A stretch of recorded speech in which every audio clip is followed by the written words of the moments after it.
of course, were the lucky ones.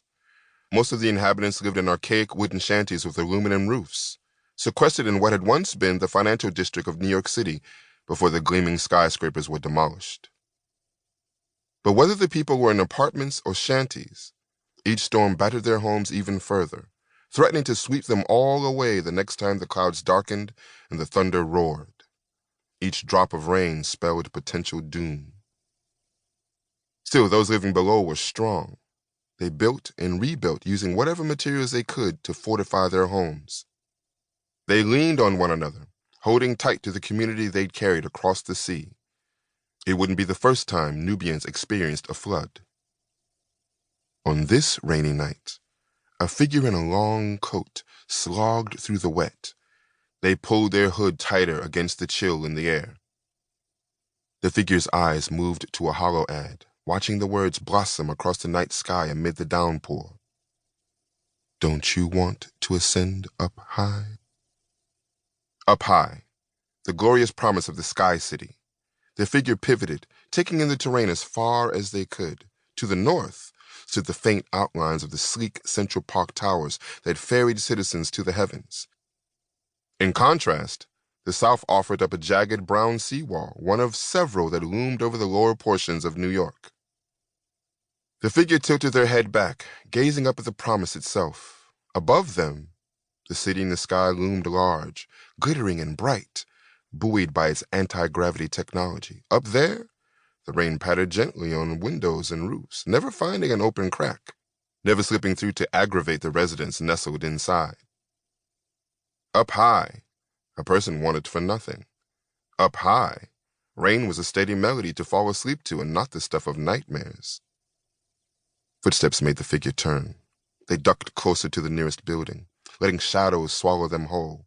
They watched for someone to appear, looking left and right, as only one who knows they're being followed does. They waited, their breath white in the cold air. The night was quiet, save for the rain. It beat steadily.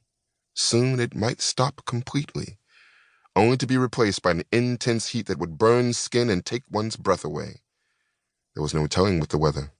Not anymore. But for now, the rain hid the sound of the footsteps as they started again. The figure, still pressed against the wall, found themselves pulled back to the words of the hollow ad. Find yourself in the sky. Find yourself up high. The figure hugged themselves against the chill.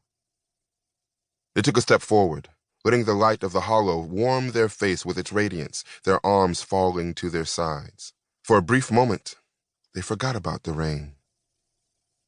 They didn't see the person behind them until it was too late. Chapter 1. Zuberi. Each punch brought Zuberi a bit closer to peace. The bag she was working was ancient, peeling in places, with lopsided stuffing that left her knuckles smarting after the beating. She was going to need to do some rehab on it soon. Otherwise, she'd just be punching leather. Zuberi stepped back from the bag, taking a breath in the cool morning air. She rubbed absently at the silver scar on her chin, tossing her locked hair away from her face as she forced herself to slow her breathing. Zuberi knew that part of mastering the fighting forms was mastering the breath. It couldn't be all punching and kicking. Ever since her father had started to train her in Nubian fighting forms, he'd stressed the importance of mindfulness, of honing one's thoughts before landing each blow. Her father had drilled this philosophy into her brain ever since she was small, when it was her tiny fist connecting with his palm in their living room. Now Zuberi had more than outgrown training in that living room, mostly because it doubled as her bedroom. So she'd gotten creative, something she'd never had a problem with.